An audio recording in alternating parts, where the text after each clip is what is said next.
사람들은 흔히 이렇게 말합니다. 나이가 들면 마음도 편해지겠지. 이 정도 살았으면 이제 내려놓을 줄도 알겠지. 우리는 그 말을 믿고 살아옵니다. 시간이 지나면 마음도 저절로 정리될 거라고, 세월이 답이 되어줄 거라고 말입니다. 그런데 막상 이 나이가 되어 돌아보면 마음은 생각만큼 조용해지지 않았습니다. 젊을 때는 먹고 사는 걱정이 있었고, 중년에는 자식 걱정과 책임이 마음을 짓눌렀습니다. 그리고 지금은 어떤가요? 이제는 짐을 좀 내려놓을 수 있을 것 같았는데도 마음속에는 여전히 해결되지 않은 생각들이 남아 있습니다. 지나간 말 한마디가 문득 떠오르고 그때 하지 못한 선택이 뒤늦게 마음을 건드립니다. 아직도 마음에 걸리는 사람이 있고 잘 되었는지 못 되었는지 알 수 없는 자식의 앞날이 조용히 마음을 흔듭니다. 몸은 예전보다 느려졌는데 마음은 오히려 더 바빠진 것처럼 쉬지 못한 채 달리는 느낌이 들 때도 있습니다. 바로 여기서 많은 분들이 스스로를 탓합니다. 내가 마음이 약해서 그런가? 나는 왜 아직도 이걸 못 내려? 하지만 부처님은 오래전에 이미 이 문제를 꿰뚫어 보셨습니다. 부처님은 사람이 늙는다고 해서 번뇌가 저절로 사라지지는 않는다고 말씀하셨습니다. 머리카락이 휘어지고 주름이 늘어난다고 해서 마음까지 함께 익어가는 것은 아니라는 뜻입니다. 우리는 평생을 살아오며 수많은 기술과 지식은 배웠지만 정작 가장 중요한 마음을 다루는 법은 제대로 배워본 적이 없었습니다. 그래서 마음은 늘 익숙한 방식으로만 움직입니다. 불안하면 걱정으로, 섭섭하면 원망으로, 외로우면 후회로 흘러가고 그 흐름을 멈추는 법을 몰라 같은 자리만 빙빙 돌며 우리를 지치게 합니다. 그래서 오늘 이 시간에는 부처님의 말씀을 빌려 복잡한 이론이 아니라 지금 이 나이에 꼭 필요한 이야기를 해보려 합니다. 마음을 없애는 이야기가 아닙니다. 마음이 완전히 사라질 수는 없지만 마음에 끌려다니지 않는 법은 분명히 존재합니다. 부처님께서 깨달으신 것도 특별한 기적이 아니라 바로 이 마음의 움직임이었습니다. 마음이 어떻게 괴로움을 만들고 또 어떻게 평온으로 돌아갈 수 있는지 그 길을 보여주신 것입니다. 이제 그 이야기를 천천히 시작해 보겠습니다. 부처님은 세상을 바라보는 방식부터 우리와 달랐습니다. 우리는 삶이 힘들어지면 가장 먼저 바깥을 봅니다. 사람이 문제라고 생각하고 상황이 문제라고 여기며 세상이 나를 힘들게 한다고 느낍니다. 일이 잘 풀리지 않으면 환경을 탓하고 마음이 괴로우면 누군가의 말과 행동을 떠올립니다. 괴로움의 원인이 늘 바깥에 있다고 믿으며 살아옵니다. 하지만 부처님은 정반대의 방향을 보셨습니다. 부처님께서 보신 괴로움의 시작은 언제나 바깥이 아니라 안쪽, 바로 마음이었습니다. 부처님은 이 세상은 마음이 이끄는 대로 흘러가고 마음이 만든 대로 느껴진다고 말씀하셨습니다. 같은 말을 들어도 어떤 이는 깊이 상처받고 어떤 이는 그냥 흘려보냅니다. 같은 일을 겪어도 어떤 이는 평생 마음에 담아두고 어떤 이는 하루 만에 내려놓습니다. 부처님이 보시기에는 세상이 다르게 작동하는 것이 아니라 마음이 다르게 반응할 뿐이었습니다. 그런데 우리는 이 마음을 너무 당연하게 여기며 살아옵니다. 기쁘면 기쁜 대로, 화가 나면 화난 대로, 불안하면 불안한 대로 마음이 가는 곳을 그대로 따라갑니다.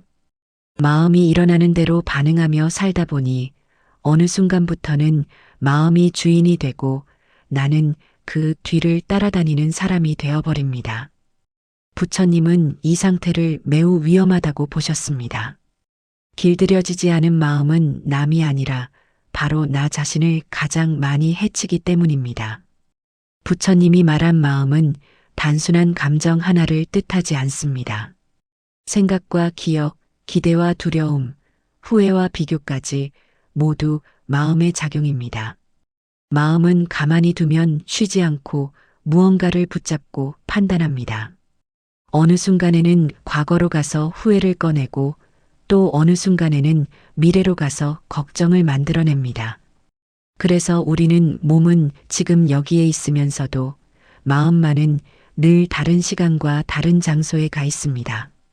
부처님은 바로 이 점을 괴로움의 핵심으로 보셨습니다. 그래서 부처님은 마음을 강물에 비유하셨습니다. 강물은 끊임없이 흐르지만 그 흐름 자체에는 선도 악도 없습니다.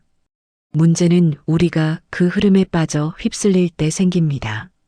마음이 화를 흘려보내면 그대로 화가 되고 슬픔을 흘려보내면 그대로 슬픔이 됩니다. 그러나 한 발짝 떨어져서 바라보면 그것은 단지 흘러가는 마음의 현상일 뿐입니다. 흐름을 본다고 해서 강물이 멈추는 것은 아니지만 휩쓸리지는 않게 됩니다. 부처님의 가르침은 마음을 없애라는 말이 아닙니다. 마음을 억지로 누르거나 참으라는 뜻도 아닙니다. 부처님은 마음을 정확히 보라고 하셨습니다. 마음을 주인처럼 떠받들지 말고 손님처럼 바라보라고 하셨습니다. 손님은 왔다가 가는 존재입니다. 붙잡지 않아도 되고 쫓아낼 필요도 없습니다. 그저 왔다는 것을 알고 지나가게 두면 됩니다. 이렇게 마음을 바라보기 시작하면 삶의 무게는 조금씩 달라집니다. 예전에는 생각 하나에 하루가 무너졌다면 이제는 생각이 지나가는 것을 보며 하루를 지킬 수 있게 됩니다. 부처님이 말한 해탈이나 깨달음은 멀리 있는 이야기가 아닙니다. 마음이 곧 나라고 믿어왔던 그 착각에서 한 걸음 물러나는 것, 바로 그 지점에서 마음의 자유는 시작된다고 부처님은 보셨습니다. 사람은 왜 이렇게 오래도록 괴로워할까요? 겉으로 보면 이유는 저마다 달라 보입니다. 어떤 이는 돈 때문에 힘들다고 말하고 어떤 이는 사람 때문에 지친다고 합니다. 또 어떤 이는 건강이나 외로움 때문에 마음이 무겁다고 말합니다. 그래서 우리는 각자의 사정이 다르니 괴로움의 이유도 다를 수밖에 없다고 생각합니다. 하지만 부처님은 이 모습을 조금 다르게 보셨습니다. 겉모습은 달라도 마음속에서 괴로움이 만들어지는 방식은 거의 같다고 보셨습니다. 부처님은 사람이 괴로워하는 이유를 깊이 들여다본 끝에 그 뿌리가 몇 가지로 모인다고 말씀하셨습니다. 가장 먼저 말씀하신 것은 집착이었습니다. 집착은 눈에 보이는 물건에만 생기는 것이 아닙니다. 지나간 말 한마디, 이미 끝난 관계, 바꿀 수 없는 선택에도 집착은 생깁니다. 우리는 흔히 그 일은 그냥 잊혀지지가 않는다고 말하지만 부처님은 그것이 잊히지 않는 것이 아니라 놓지 않기 때문에 남아있는 것이라고 하셨습니다. 마음은 붙잡고 있는 것을 계속 되살리며 집착은 시간이 흐를수록 저절로 사라지지 않고 오히려 더 단단해지기도 합니다. 두 번째로 부처님이 짚으신 것은 비교입니다. 나이가 들수록 비교는 줄어들 것 같지만 실제로는 더 교묘해집니다. 젊을 때는 성적과 직장으로 자신을 비교했다면 이제는 자식의 형편과 노후 준비, 주변 사람들의 삶으로 자신을 재단합니다. 누구는 이렇게 잘 산다더라라는 말 한마디에 마음이 가라앉고 괜히 내 인생이 초라해 보이기도 합니다. 부처님은 비교하는 순간 이미 평온은 사라진다고 하셨습니다. 비교는 남을 이기기 위한 것처럼 보이지만 결국 가장 크게 상처 입는 사람은 바로 나 자신입니다. 세 번째 뿌리는 기대입니다. 기대는 겉으로 보면 희망처럼 보이지만 부처님은 기대가 클수록 괴로움도 함께 커진다고 말씀하셨습니다. 자식에게 기대를 걸면 섭섭함이 따라오고 배우자에게 기대를 걸면 실망이 쌓입니다. 세상에 대한 기대도 마찬가지입니다. 이 정도 살았으면 이제는 좀 편해져야 하지 않나라는 생각은 자연스럽지만 그 기대가 채워지지 않을 때 마음은 더 크게 다칩니다. 기대는 마음속에서 조용히 불만을 키우는 씨앗이 됩니다. 부처님은 이 세 가지가 서로 따로 움직이지 않는다고 보셨습니다. 집착은 비교를 낳고 비교는 기대를 키우며 기대는 다시 집착으로 돌아옵니다. 이렇게 마음은 스스로 괴로움의 고리를 만들어 반복합니다. 우리는 이 고리를 너무 오래 당연한 것으로 여기며 살아왔습니다. 그래서 괴로움이 사라지지 않는 것이 아니라 같은 형태로 계속 되살아났던 것입니다. 그래서 부처님의 가르침은 이 고리를 끊는 데서 시작합니다. 억지로 마음을 바꾸려 하지 말고 먼저 내가 무엇에 집착하고 있는지, 누구와 나를 비교하고 있는지, 어떤 기대가 나를 힘들게 하고 있는지를 조용히 바라보라고 하셨습니다. 괴로움의 뿌리를 알아차리는 순간 이미 마음은 예전과는 다른 자리에 서게 됩니다. 마음을 다스린다는 것은 감정을 없애는 일이 아니라 괴로움이 만들어지는 구조를 이해하는 일입니다. 부처님은 그 구조를 우리에게 아주 분명하게 보여주셨습니다. 우리는 하루에도 수없이 많은 생각을 하며 살아갑니다. 눈을 뜨는 순간부터 마음속에서는 말이 끊이지 않습니다. 어제 있었던 일, 오늘 해야 할 일, 누군가의 말 한마디, 앞으로 일어날지도 모를 걱정까지 생각은 쉬지 않고 이어집니다. 우리는 그 생각들이 너무 자연스럽게 떠오르기 때문에 그것이 곧 사실이라고 믿으며 살아갑니다. 내가 이렇게 느끼니까 틀림없이 맞을 거야라고 말입니다. 하지만 부처님은 이 지점에서 멈추어 보라고 하셨습니다. 우리가 괴로워지는 이유는 상황 때문이 아니라 그 상황에 대해 마음속에서 만들어낸 생각 때문이라고 보셨기 때문입니다.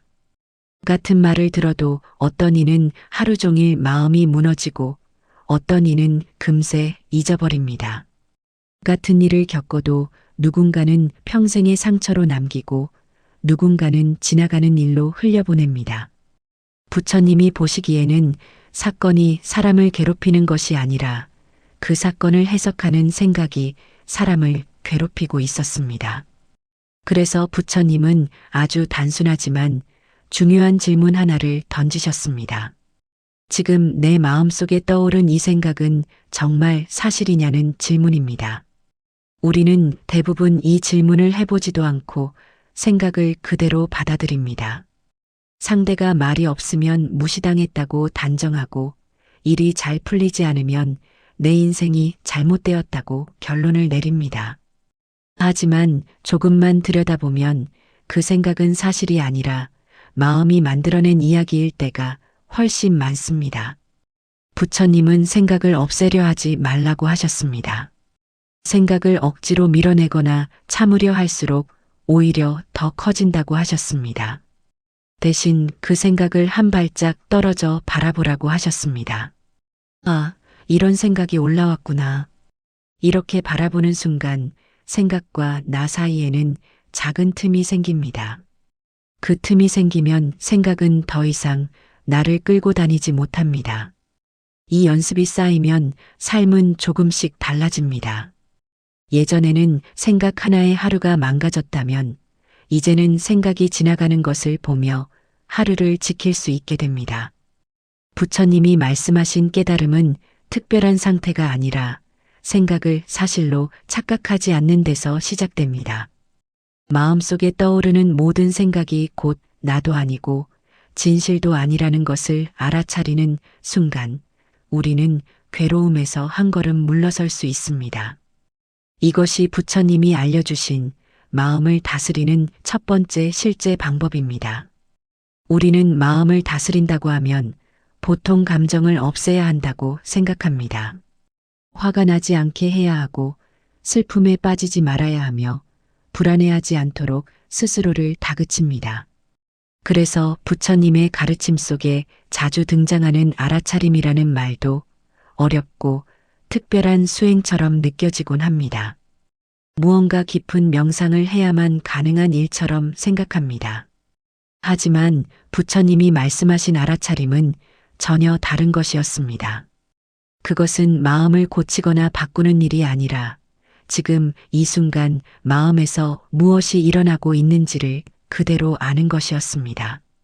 우리는 감정이 올라오면 그 감정과 하나가 되어버립니다. 화가 나면 내가 화가 된 것처럼 느끼고 슬프면 내가 슬픔 그 자체가 됩니다. 그러다 보니 감정에 끌려 말하고 행동하게 되고 그 결과로 또 다른 후회와 괴로움이 이어집니다. 부처님은 이 반복되는 고리를 끊는 가장 중요한 열쇠가 바로 알아차림이라고 하셨습니다. 알아차림은 감정을 밀어내지 않습니다. 화가 나지 말아야 한다고 억누르지도 않고 슬퍼하지 말아야 한다고 참지도 않습니다. 다만 화가 올라오는 순간 지금 화가 있구나 하고 바라보는 것입니다. 그때 우리는 감정을 나라고 부르지 않게 됩니다. 감정을 나와 동일시하지 않고 잠시 일어난 현상으로 보게 되는 순간 마음에는 작은 틈이 생깁니다. 그 틈이 생기면 감정은 예전처럼 우리를 휘두르지 못합니다. 부처님은 이 과정을 하늘과 구름에 비유하셨습니다. 하늘에 구름이 떠 있다고 해서 하늘이 구름이 되는 것은 아닙니다. 구름은 잠시 머물다가 흘러갑니다. 우리의 분노와 슬픔, 외로움도 마찬가지입니다. 문제는 그 감정이 아니라 우리가 그 감정을 붙잡고 계속 이야기를 덧붙이는 데 있습니다. 알아차림은 그 이야기를 멈추게 합니다. 그저 지금 이런 감정이 있구나 하고 바라보게 할 뿐입니다. 이 알아차림은 특별한 장소나 시간에만 필요한 것이 아닙니다. 설거지를 하면서도 길을 걸으면서도 잠자리에 들기 전에도 할 수 있습니다. 마음이 과거로 가 있으면 지금 과거를 생각하고 있구나 하고 알아차리고 미래로 가 있으면 지금 걱정이 올라오고 있구나 하고 알아차리면 됩니다. 옳고 그름을 판단하지 않고 좋고 나쁨을 붙이지 않는 것이 중요합니다. 처음에는 잘 되지 않습니다. 마음은 오랫동안 감정에 끌려다니는데 익숙해져 있기 때문입니다. 그래서 부처님은 알아차림을 연습이라고 하셨습니다. 하루 이틀로 완성되는 것이 아니라 반복 속에서 조금씩 길러지는 힘입니다. 이 연습이 쌓일수록 마음은 점점 덜 흔들립니다. 예전 같으면 하루 종일 마음을 붙잡던 일이 이제는 조금 더 빨리 지나가게 됩니다. 부처님이 말씀하신 평온은 아무 감정도 느끼지 않는 상태가 아닙니다. 기쁨도 느끼고 슬픔도 느끼되 그 감정에 끌려가지 않는 상태입니다. 알아차림은 마음을 딱딱하게 만드는 힘이 아니라 부드럽게 만드는 힘입니다. 부드러워진 마음은 상처를 덜 입고 상처가 생겨도 더 빨리 회복됩니다. 이것이 부처님이 말씀하신 마음을 다스리는 두 번째 길입니다. 나이가 들수록 마음속에 자주 찾아오는 감정이 있습니다. 바로 후회입니다. 젊을 때는 하루하루가 바빠서 깊이 돌아볼 틈이 없었지만 시간이 생기고 혼자 있는 시간이 늘어나면서 지나간 일들이 하나둘 떠오르기 시작합니다. 그때 그렇게 말하지 말았어야 했다는 생각, 그 선택을 하지 않았더라면 어땠을까 하는 생각이 문득문득 마음을 건드립니다. 이미 끝난 일이라는 걸 알면서도 마음은 자꾸 그 자리를 맴돌며 쉽게 떠나지 않습니다. 이 후회는 생각보다 힘이 셉니다. 마음이 조용해질 것 같은 순간마다 다시 고개를 들고 지금의 나를 과거로 끌고 갑니다. 특히 자식과 관련된 기억 앞에서는 더 그렇습니다. 그때 더 잘해주지 못한 건 아닐지, 너무 엄하게만 대했던 건 아닐지, 마음속 질문은 끝이 없습니다. 이렇게 후회는 조용히 시작되지만 시간이 지날수록 마음을 무겁게 눌러옵니다. 부처님은 바로 이 지점을 분명히 짚으셨습니다. 부처님은 후회를 반성과 구분하셨습니다. 반성은 지금의 삶을 바꾸는 힘이 되지만 후회는 과거에 머물게 하는 족쇄가 된다고 하셨습니다. 이미 지나간 일은 어떤 방식으로도 바꿀 수 없는데 마음은 그것을 다시 붙잡고 되돌리려는 것처럼 같은 생각을 반복합니다. 그래서 후회는 오래 생각할수록 지혜로워지는 것이 아니라 점점 더 무거워지고 깊어집니다. 부처님은 과거는 기억할 수는 있지만 거기서 살 수는 없다고 말씀하셨습니다. 우리는 종종 기억과 삶을 혼동합니다. 기억은 떠올릴 수 있지만 삶은 오직 지금 이 순간에만 존재합니다. 그런데 후회에 빠질수록 우리는 현재를 놓치게 됩니다. 몸은 지금 여기에 있는데 마음은 과거에 묶여 있으니 하루가 공허해질 수밖에 없습니다. 지금의 시선으로 과거를 재단할수록 마음은 더 날카로워집니다. 그래서 부처님이 가르쳐 주신 후회에서 벗어나는 길은 분명합니다. 과거를 없애려 하지 말고 과거를 현재로 끌어오지 말라는 것입니다. 기억이 떠오를 때마다 그것을 밀어내려 애쓰지 말고 아, 이런 기억이 올라오는구나 하고 알아차린 뒤 다시 지금으로 돌아오라고 하셨습니다. 숨을 느끼고 몸의 감각을 느끼며 지금 내가 살아있다는 사실로 돌아오는 연습을 하라는 것입니다.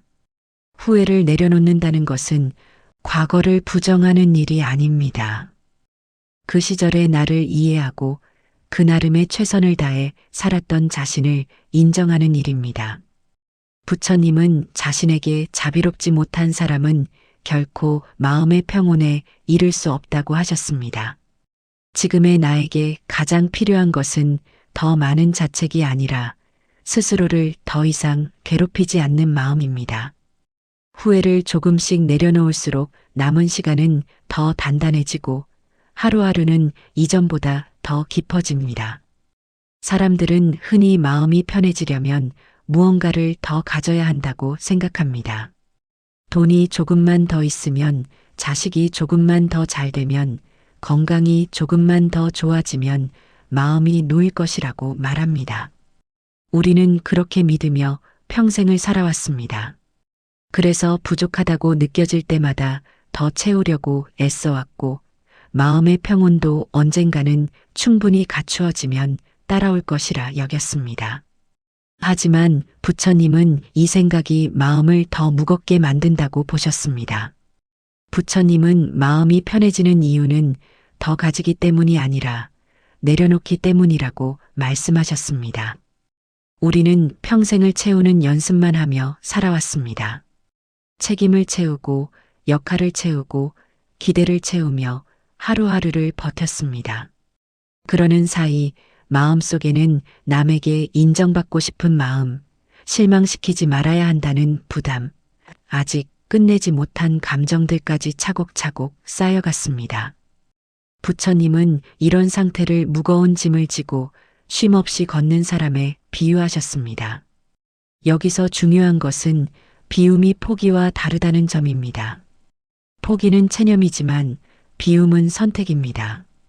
더 이상 나를 괴롭히는 것을 붙잡지 않겠다는 결심입니다. 부처님은 우리가 붙잡고 있는 것들 중 상당수는 사실 없어도 되는 것들이라고 하셨습니다. 모든 말에 답하지 않아도 되고 모든 오해를 풀지 않아도 되며 모든 사람에게 이해받지 않아도 됩니다. 그러나 우리는 그 사실을 받아들이기까지 너무 오랜 시간을 걸려왔습니다. 내려놓으면 무너질 것 같고 놓아버리면 의미가 없어질 것 같았기 때문입니다. 나이가 들수록 비움은 더욱 중요해집니다. 몸도 예전 같지 않은데 마음까지 무거우면 하루가 너무 길어집니다. 부처님은 노년의 지혜는 더 많은 것을 얻는 데 있지 않고 덜어내는 데 있다고 보셨습니다. 비교를 하나 덜어내고 기대를 하나 내려놓고 그래야만 한다는 생각을 조금씩 놓기 시작할 때 마음에는 자연스럽게 여백이 생깁니다. 그 여백이 생겨야 비로소 숨을 쉴 수 있습니다. 비움이 시작되면 삶의 풍경도 달라집니다. 예전에는 신경 쓰이던 말들이 그냥 스쳐 지나가고 꼭 증명해야 했던 일들이 예전만큼 중요하지 않게 느껴집니다. 부처님은 이것을 무관심이 아니라 지혜라고 하셨습니다. 중요한 것과 중요하지 않은 것을 가려낼 수 있게 되는 상태입니다. 이 지혜는 세월이 저절로 주는 것이 아니라 비움을 선택한 사람에게 주어집니다. 물론 비움은 하루아침에 이루어지지 않습니다. 평생 쥐고 살던 것을 놓는 일은 생각보다 어렵습니다. 그래서 부처님은 완벽하게 비울 필요는 없다고 하셨습니다. 오늘 하나만 내려놓아도 충분하다고 말씀하셨습니다. 오늘은 남의 시선을 하나 내려놓고 내일은 지나간 말 한마디를 내려놓는 식으로 그렇게 조금씩 연습해도 괜찮다고 하셨습니다. 마음이 가벼워지면 삶은 단순해집니다. 하지만 그 단순함은 지루함이 아니라 오히려 삶을 더 선명하게 만듭니다. 부처님이 말한 평온은 아무 일도 없는 상태가 아니라 불필요한 짐을 내려놓은 상태입니다. 비움은 잃는 것이 아니라 지금의 나에게 꼭 필요한 것만 남기는 지혜입니다. 나이가 들수록 마음을 가장 크게 흔드는 것은 결국 자식 문제입니다. 젊을 때는 직접 키우느라 바빠 깊이 생각할 겨를이 없었지만 시간이 지나고 자식이 자라면서 오히려 걱정은 더 깊어집니다. 이제는 다 컸다고 생각하면서도 마음 한구석에서는 늘 마음이 놓이지 않습니다. 잘 지내고 있는지, 혹시 힘들어하는 것은 아닌지, 내 도움이 필요한 순간은 아닌지 마음은 자식 곁을 쉽게 떠나지 못합니다. 자식이 몇 살이 되었든 부모의 마음에서는 늘 어린아이로 남아있기 때문입니다. 이렇게 마음이 쉬지 못하는 이유를 우리는 사랑이라고 부릅니다. 하지만 부처님은 이 부모의 마음을 아주 깊이 들여다보셨고 그래서 더 분명하게 말씀하셨습니다. 자식에 대한 사랑이 괴로움으로 바뀌는 순간은 사랑이 집착으로 바뀔 때라고 하셨습니다. 우리는 흔히 걱정과 사랑을 같은 것으로 착각합니다. 하지만 부처님은 걱정은 사랑이 아니라 두려움에서 나온다고 하셨습니다. 잘못될까봐, 실패할까봐, 내가 지켜주지 않으면 안 될 것 같아서 마음이 놓이지 않는 것입니다. 부처님은 그래서 자식은 부모의 소유가 아니라고 분명히 말씀하셨습니다. 이 말은 처음 들으면 차갑게 느껴질 수 있습니다. 하지만 이 말씀은 자식을 위한 말이 아니라 부모를 위한 자비의 말입니다. 자식은 부모의 인생을 대신 살아주기 위해 태어난 존재가 아닙니다. 각자 자기 몫의 길을 가기 위해 이 세상에 왔을 뿐입니다. 부모가 할 수 있는 역할에는 분명한 한계가 있고 그 경계를 넘는 순간 사랑은 괴로움으로 변하기 시작합니다. 자식의 선택이 마음에 들지 않을 때 우리는 종종 이렇게 말합니다. 그건 잘못된 선택이야. 하지만 부처님은 그 순간 스스로에게 물어보라고 하셨습니다. 정말 틀린 선택인지 아니면 내가 원하는 길이 아닐 뿐인지를 말입니다. 많은 갈등은 이 질문을 건너뛰면서 시작됩니다. 자식의 삶은 자식의 업이고 부모의 삶은 부모의 업입니다. 이 경계를 흐리면 사랑은 점점 무거워지고 마음은 쉬지 못하게 됩니다. 부처님이 가르쳐 주신 자식에 대한 마음 다스림은 포기가 아닙니다. 무관심도 아닙니다. 다만 사랑의 방향을 바꾸는 것입니다. 붙잡고 끌고 가는 사랑이 아니라 한 발 물러서서 지켜보고 믿어주는 사랑으로 바꾸는 것입니다. 걱정이 올라올 때마다 이 아이도 자기 삶을 살아갈 힘이 있다는 사실을 조용히 마음속에 되새기라고 하셨습니다. 부모가 마음을 내려놓기 시작하면 신기하게도 자식과의 관계도 달라지기 시작합니다. 말은 줄어들고 잔소리는 사라지며 대신 조용한 신뢰가 자리를 잡습니다. 부처님은 이것이 가장 성숙한 인연의 모습이라고 하셨습니다. 자식은 자식의 길을 가고 부모는 부모의 마음을 지키는 것. 그것이 서로를 가장 오래, 가장 편안하게 만드는 길입니다. 사람들은 흔히 이렇게 말합니다. 몸이 늙는 것은 어쩔 수 없지만 마음까지 늙는 것은 서럽다고 말입니다.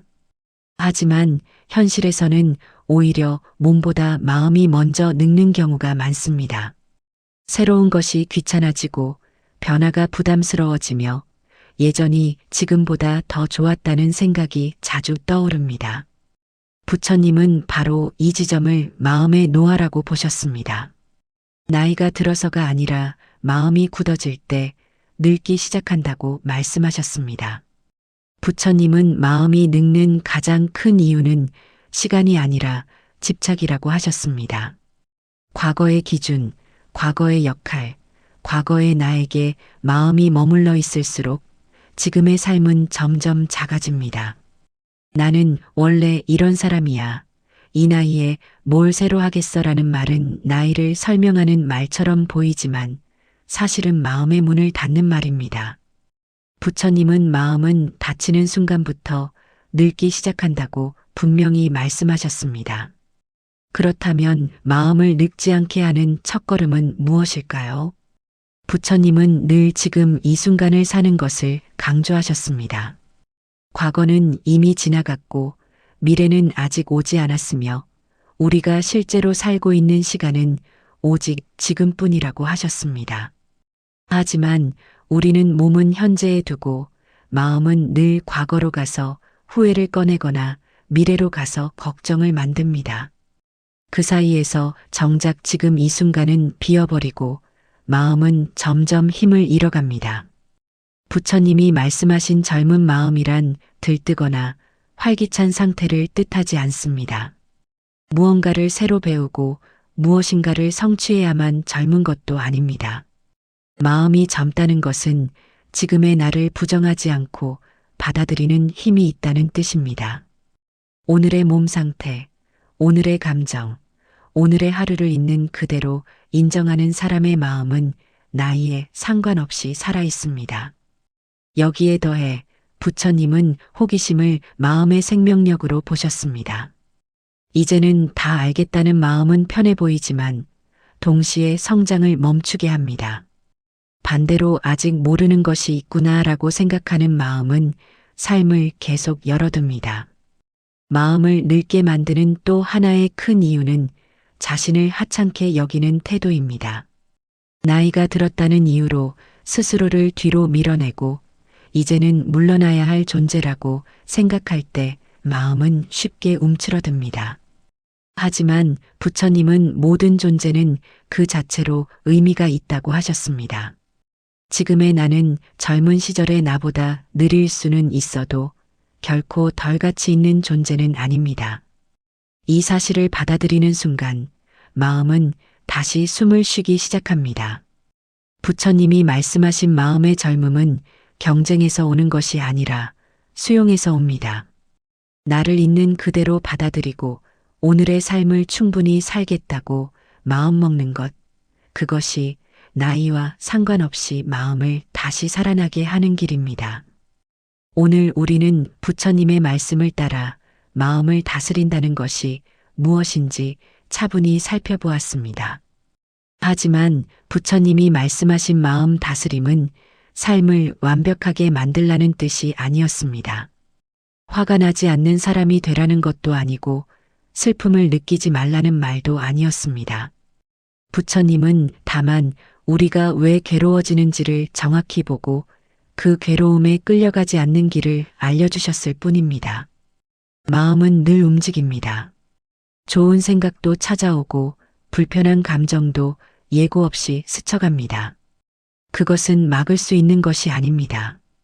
그래서 부처님은 마음을 통제하려 하지 말고 따라가지도 말고 그저 바라보라고 하셨습니다. 붙잡지도 말고 밀어내지도 말고 왔다가 가게 두라는 말씀입니다. 그렇게 바라보는 순간부터 마음은 더 이상 우리를 끌고 다니지 못합니다. 나이가 들수록 우리는 삶의 많은 부분을 정리해야 하는 시점에 서 있습니다. 역할도 책임도 기대도 하나씩 내려놓아야 합니다. 하지만 정작 가장 내려놓기 어려운 것은 마음입니다. 그래서 부처님은 그럴수록 마음을 더 부드럽게 대하라고 하셨습니다.